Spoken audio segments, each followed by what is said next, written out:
And I heard a voice in the midst of the four beasts. And I looked, and behold, a pale horse, and his name that sat on him was Death, and hell followed with him.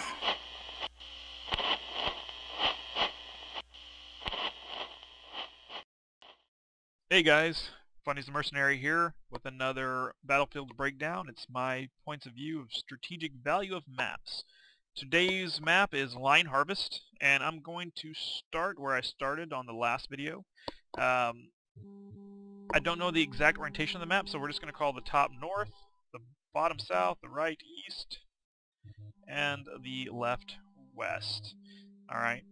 Once again, like my last Battlefield breakdown, I think this map is considerably one-sided, and I'll explain why. And I'm actually going to start with that first. I'm going to start with the one-sidedness of this map, and then I'm going to go into strategic. This map, in my opinion, is highly sniper-oriented, and I'm going to show you where my favorite sniper positions are, and then I'm going to show you how I go about assaulting this map and how I go about defending this map. Okay, so first of all, it would appear that you should probably draw the line of the map right down the center. It kind of doesn't work out that way, so I'm actually going to, and I'll explain why it doesn't work out that way as I'm going through. But the actual center line is something like this, right there. Okay, and this map is one-sided for the defenders, and it's probably set up that way because you're obviously, if you're a defender, the installations were yours to begin with, so you kind of set them up in a defensive pattern. But in no way is the attacker side. The attacker side's advantages are slim. Okay, so you have a spawn point at the MCC there, a ground spawn there, the defenders have their ground spawn there, and their MCC is there. They both start off with one pre-hacked installation, and both of them are completely useless. They're missile installations. They really can't reach anything. The defender side missile installation can actually blow up their blaster unit, and their blaster installation, and their railgun installation, and the same thing from the other side. They can blow up their two blaster installations. Okay, but they're for the most part completely useless. Next, on the defender side, or the attacker side, they have a railgun installation up in the hills right next to their MCC. It's pretty much useless unless you're redlined and you're using to kind of do railgun sniping with it if you're redlined, but it doesn't. Still, even then, it's not all that great. You can hack that immediately and blow this blaster installation up and get a few extra points right off the bat, which if you're trying to quickly get to an orbital strike, that helps out a little bit. In my opinion, this blaster installation is completely useless, so doing so doesn't harm your side's strategic position any at all. Okay, so let's just pretend that this railgun installation doesn't exist, this missile installation doesn't exist, because they're both completely useless. Next you have this blaster installation, and for the most part it's pretty useless too. You do get a little bit of coverage for the main road, but nobody's really going to be going beyond that point unless they're trying to circle behind you. So if you sit there in that blaster installation, you're not going to get very many kills. It does cover a slight portion of Bravo, but it's very slight, and it's so slight that I wouldn't even bother with it. So that blaster installation, completely useless. The blaster installation next to A, same thing. It's pretty much blocked by this. It does get a small sliver of play, and it can cover the east side road, and it can cover a little bit of Main Street. But the small amounts of area it can shoot, except the attacker side, is pretty much useless. So we're going to call that one. So we're just going to say that it doesn't exist. Okay. The last blaster installation for the attacker side is the one next to Bravo, and that one actually has really good strategic advantage. It covers a good portion of ground aiming back up at the defender side. It can prevent people from coming across from A or Alpha. It can shoot into a little portion of Bravo.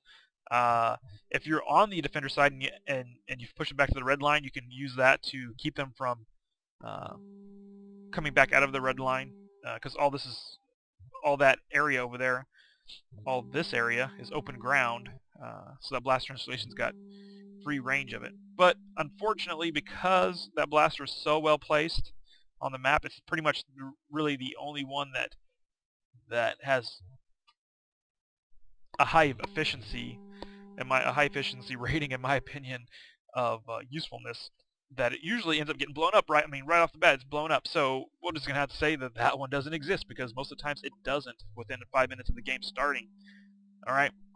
So now that you've pretty much seen that all the blasters on the attacker side are completely useless, because one of them gets blown up right away, the other two don't shoot anything. One's a missile, and one's a railgun that can't shoot anything because there's a building in the way. I don't know if CCP purposely put that stuff like that, so the attacker side would have a disadvantage, or I'm not really sure what the deal is. All right, so the defender side now, it seems like all of their installations are set up for victory. Okay, the blaster installation next to Delta, which is here, it overlooks most of this mountainous area here. It can shoot back up right up to the CRU. It can cover most of this area. So it can even shoot back into Delta. If somebody's hacking it, you can actually shoot them with that blaster. So it defends Delta. It defends the east side flank. It defends most of oncoming traffic. Really well placed. It usually lasts most of the game. Sometimes people do blow it up because of its strategic value if you're on the attacker side, but it pulls its weight. Let's just say it pulls its weight. Okay, so the Charlie side blaster, it's because the ground side spawn quite often will try to do a flanking maneuver on the CRU here. This blaster is really well placed because that pretty much prevents them from getting any further than that CRU. It can actually shoot into the supply depot area there. It can shoot up into the defensive structures of Charlie. So once again, your flank is protected. Now your west side flank is protected. Your east side flank is protected from two blasters on the defender side. And then we'll come to the last blaster unit here on the defender side. This one is another really well placed, not as well as the one next to Bravo, but you can pretty much cover Bravo. You can shoot up underneath that structure that's in the center of the map. You can shoot back into Delta. You can shoot back, not very much, but you can shoot back towards the CRU. It's that blaster can be a real nuisance. It can be a real thorn in your side if you let it be from the if you let the defenders capture it before you can get a chance to get it. But once again, because that one's so close to the center of the map, it often gets blown up. So we're not going to count that one in the strategic value. We're just going to say it doesn't exist, but the defender side still ends up with two blasters that usually make it all the way through the game. And it's really well placed. The one installation hackable installation, fire support installation I should say, that people overlook is this railgun. This railgun seems like it's kind of horribly placed. It doesn't seem to have any strategic value. It only seems to be able to shoot back into your own base if you're on the defending side. But it actually is cleverly placed. It's only not cleverly placed to the untrained eye. To the trained eye, it's actually fairly decently and well thought out. It covers Main Street from tanks. If a tank tries to come up the west side, it defends your flank. If a tank tries to come up your east side, it covers your flank. So it actually covers your main road without being in direct fire. It usually makes it all the way through the game because of its position. It covers both your flanks from incursions of tanks.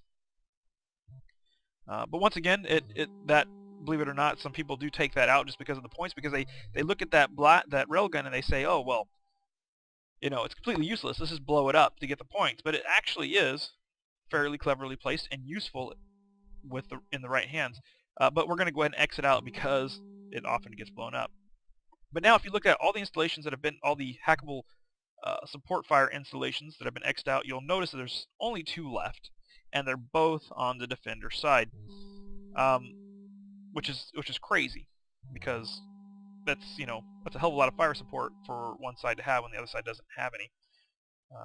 Okay, so we've covered my thoughts on the hackable fire support installations. Now let's look at the CRUs. Both sides get a CRU. They're both fairly decently placed. The defender side is a short distance of Charlie, which is, in my opinion, highly strategic, because if they're able to sneak up behind you and take the CRU, you can just spawn back at Charlie and then retake that CRU. And vice versa, if they sneak in and take Charlie, you can always spawn at the CRU. It's very short distance. There's not a whole lot of open ground in between the CRU and Charlie. Now, on the attacker side, same thing. It's a short distance, but you have to go up this little hill right here, and there's a wall. There's only one place or two places you can get past that wall, unless you want to go all the way around. And you have to go up a hill to get to it, which slows you down, and every second counts in every battle to get to that CRU. And then you have to, cover a little bit, actually more open ground than you do from Charlie to their CRU. Okay, so it's once again, it's a little bit strategically unfair for the attacker side. Now, don't get me wrong, I'm not saying you can't win from the attacker side. We often do. We often push people all the way back to the red line, which is fantastic, because if you're able to push all the way and you're able to make this your defensive perimeter here, this blaster installation covers most of that area there. This blaster installation covers most of this area here, with a few structures being in the way and stuff, obviously. And then you have a railgun stopping vehicles, and then you place anti-personnel, anti-vehicle personnel on top of these two buildings here. And after that's done, you're not coming out of your red line. That's once you've gotten to that point, it's end game. You've pretty much lost. Okay, so but besides that point, so the CRUs, once again, is a better place for the defending side. Supply depots now. Okay, so two supply depots on the map. They're both on the defender's side, in my opinion. Almost every match, whoever runs from the ground spawn to Delta usually captures either the CRU or the supply depot. And this all happens, actually, when I do it, when I run from the ground spawn to Delta, then I turn around, so I hack Delta, I hack the supply depot. I'm usually about here before the attackers take the CRU. So 2 3/4 installations in before the attackers can even reach their first CRU, and that just gives you a hint of how one-sided a good hint to shoot a good that's fucking red flag right there, in my opinion. It's definitely one-sided for the defender side. It's not so easy for the Charlie side. You can get to Charlie and almost get to the CRU before Bravo is hacked. In most cases, it's very easy to do that. But still, that's 1 3/4, or 1 3/4 installations before one installation on the attacker side. Once again,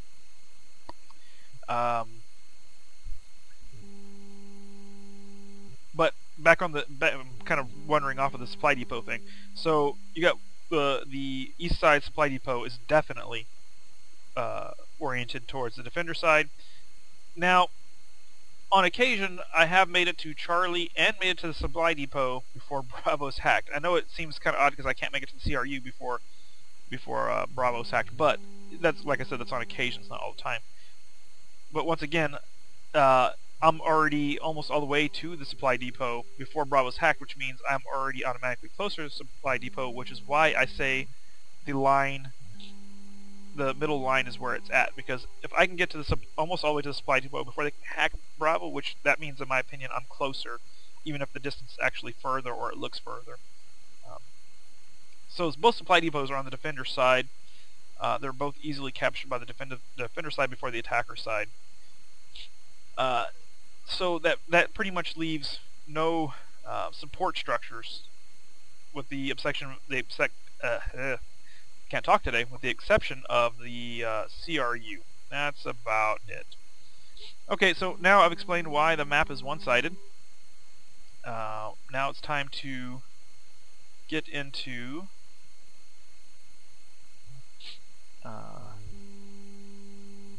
strategery, I guess, or other strategic value of this map, and the way I go about it.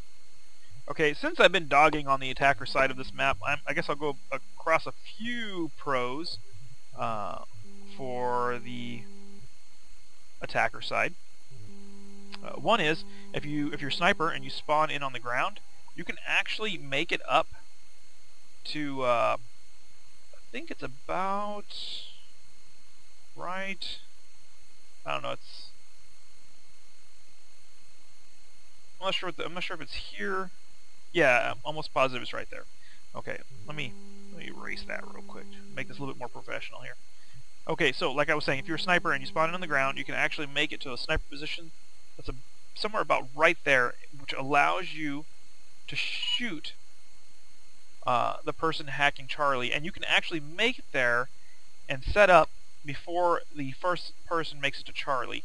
And I've on occasion, I don't snipe often, but when I do, I drink Dos Equis. I mean,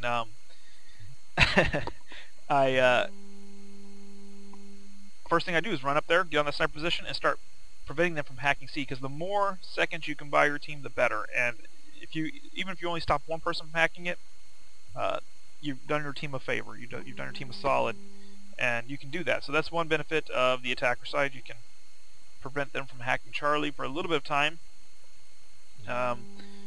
Let's see, another benefit of Charlie, attacker side, another benefit of the attacker side, it's very easy from the attacker side to do flanking maneuvers from the east side to Delta. Usually when I start on the attacker side, I spawn in MCC, I run, I jump on there's like these little lips on the back of this structure here.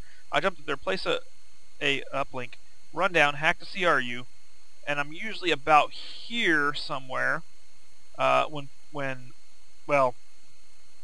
people are coming from Delta are usually running this way towards the CRU, so I'm usually able to avoid their detection, get this supply depot, considering that there's nobody manning that blaster, and then work my way into Delta as they're catching the CRU. My team, or the blue dots that I'm playing with, are generally here already and here already.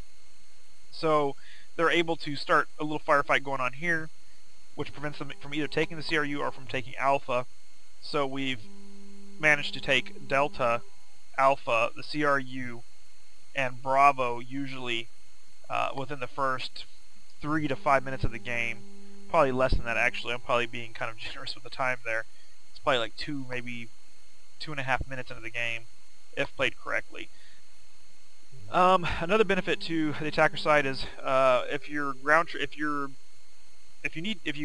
whatever line of battle line forms and you can't break it, you can always go up this little trail here and come down the back side and capture the CRU, which puts you in good position to assault on Charlie, any defensive structures they've got over here, and then once you're in that position, you can take the high ground on this building, and then it puts you in a good position to assault Delta from all kinds of angles.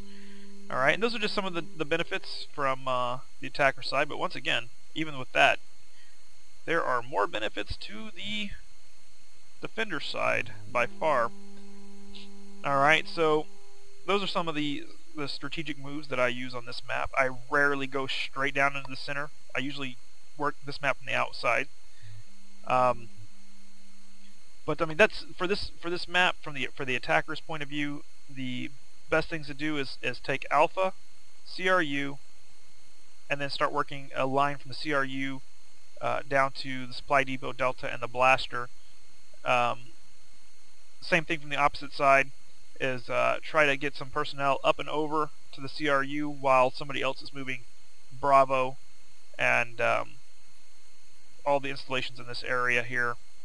And then that will leave them with one spawnable location, and you can basically set up a defensive line along these perimeters here. These perimeters. And you basically box them in. I mean, yes, they can still spawn in their spawns on the ground, but they usually end up spawning at the closest place to the firefight. And if you right off the bat from the attacker side, if you can capture the CRU, Bravo, Alpha, and Delta, which you can usually do within a couple minutes of the game if you move correctly, you've basically boxed them into that structure that's right there around Charlie, which is fairly easy to do with the right moves. I mean, that little I realize, you know, if you're playing a pub match, you only got a 4-man squad on most occasions. Sometimes you're lucky enough to get 2 squads in, but you can accomplish all that with a 4-man squad. Have one person run, hack the CRU. Once again, he moves on that line on Delta. Second man goes straight for Alpha, bypassing both the CRU and the blaster. Have one man up and over to the CRU, another man straight to Bravo. And if you want to play it smart, you can drop uplinks in you know, all of these behind these strategic placements.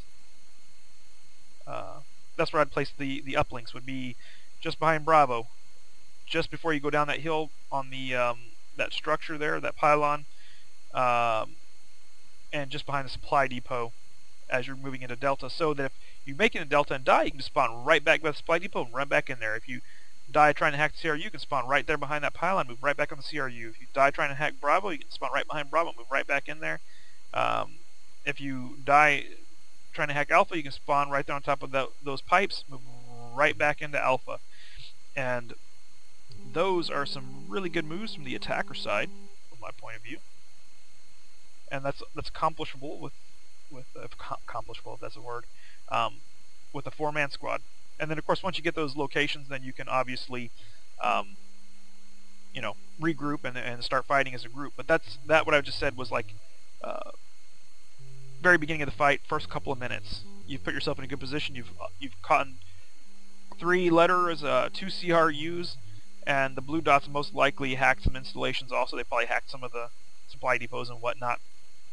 Okay, so we've covered strategic moving from the... Okay, well, on the attacker side, once you've regrouped, if that's succeeded, or even if it hasn't succeeded and you've regrouped, my favorite way to move in this map is in a counterclockwise pattern. I like it because you can run from Bravo up the hill, take Alpha, run through the pipes. There's some structures here that give you both cover from snipers from up to here. So you're able to move, after you move from Alpha, you're able to go into these buildings here, take Delta, move, take that railgun installation, take Charlie, move back through these buildings, take Bravo. Of course, you could go clockwise as well. It works out to about the same thing. I guess it's OCD or ODHMC, whatever you want to call it, one of them attention deficit disorder things. I like to go counterclockwise. Okay, so that's from the attacker side. Okay, so from the defender side, a good starting pattern is having 2 people spawn on the ground. One runs to Delta, one runs immediately to supply depot. The person who ran to the supply depot, CRU, blaster, CRU, they link back up at the CRU and then move in as a 2-man team on Alpha. 2 are better than 1, and usually if one person runs to Delta, then the blaster, the person who ran to the supply depot, runs around to, by the time he's hacking the CRU, this guy's already back on the move, and he's almost to the CRU before the CRU is hacked, which allows them to link back up and move in on Alpha, because 2 men are better than 1.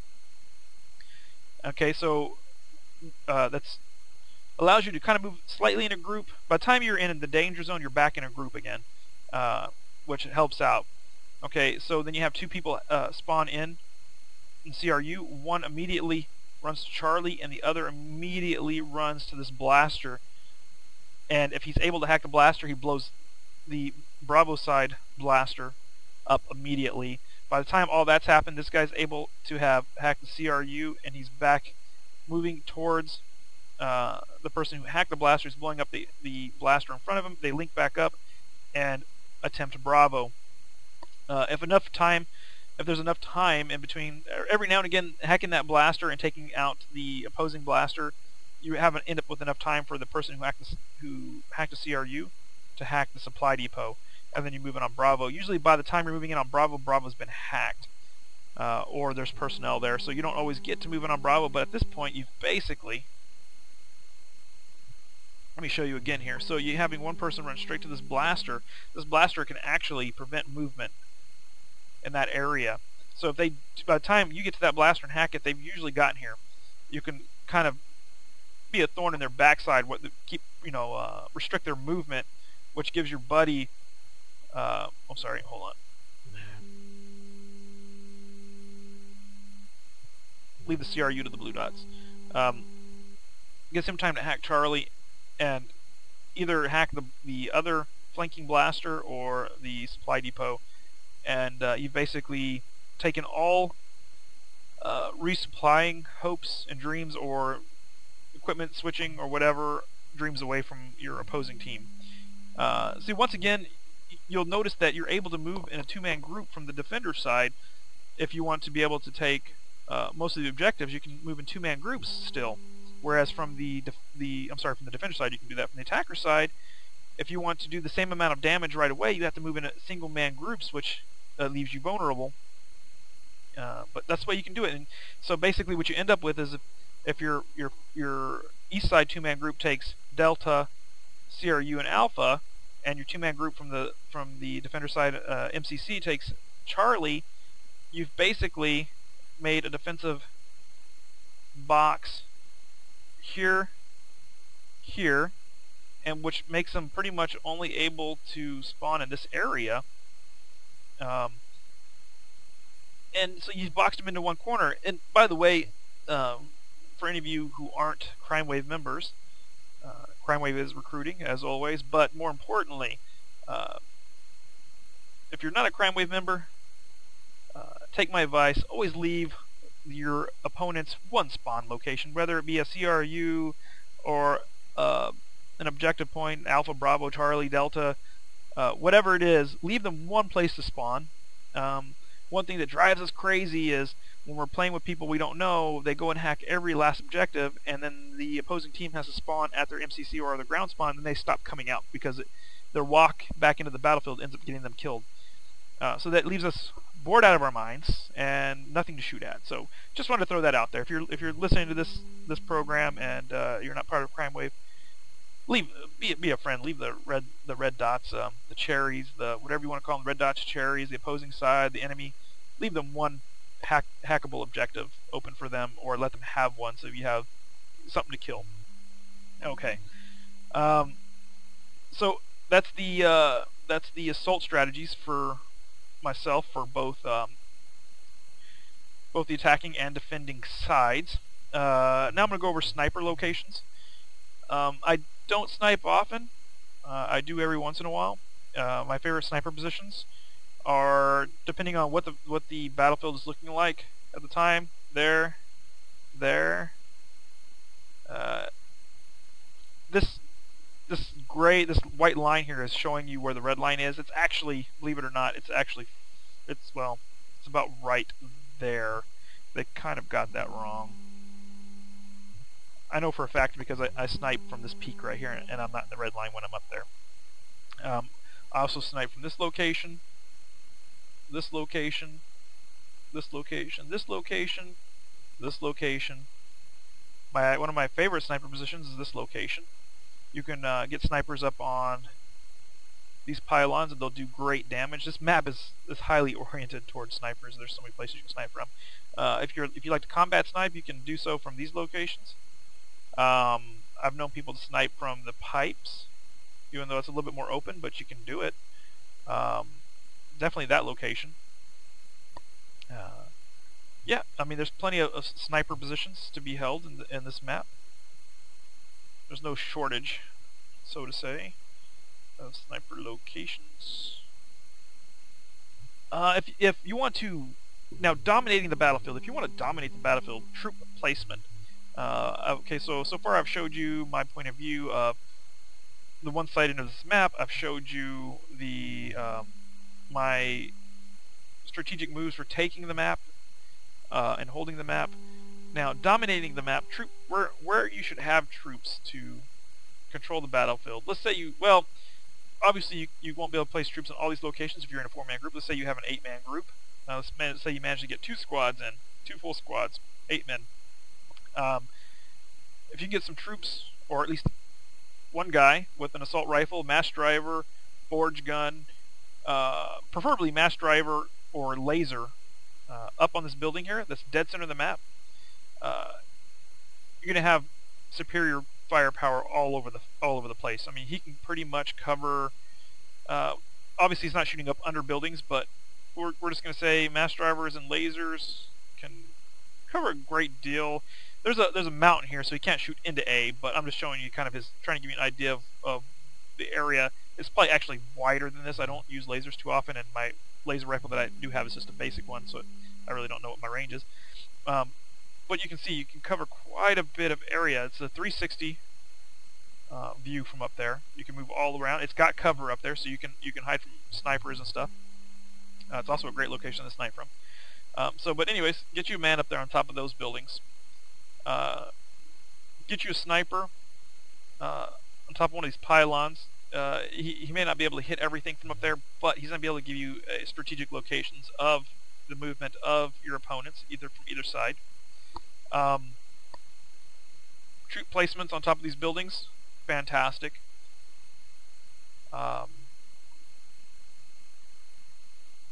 Those locations will definitely help you dominate the field. I like to have troops either on top of that pipe or on top of the building that's right next to A, that's right inside of A. There's actually 2 buildings, and either one will do. Those will help you dominate the field.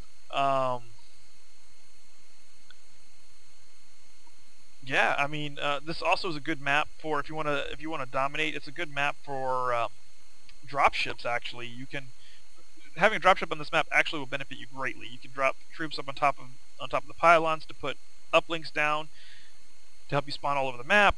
You can it's open enough that you can fly in and do death from above type things.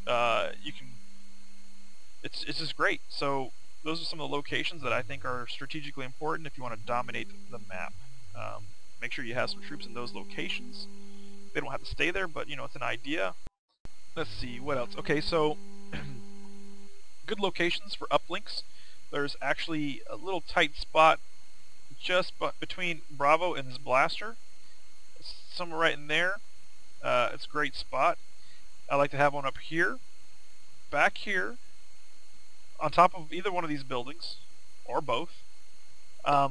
There's actually a little nook just on the back side of that pylon. It's a good spot for one. There's a couple of little hangovers or patios or whatever you want to call them on the back side of this structure. That's a good spot for one. Up in these mountains, good spot for one. The backside of the supply depot, good spot for one. If you're on the attacking side, working the defending side, if you're in trouble of losing, sneak around, and between right here on this little road, there's little mountains on either side. If you put it there, it's for the most part invisible from your opponents, so that's a good spot. Of course, right dead in the center of the map, on top of that platform, perfect spot. Yeah, those are good spots for uplinks. They'll serve you well in those locations.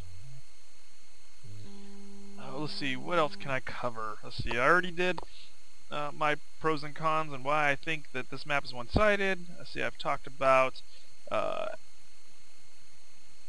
attacking from either side. I've talked about, well, at least in the first couple of minutes of the round anyway. I've talked about sniper locations, domination locations, uplink locations. Well, let me for a minute talk about some changes I would like to see happen on this map in case anybody from CCP sees this.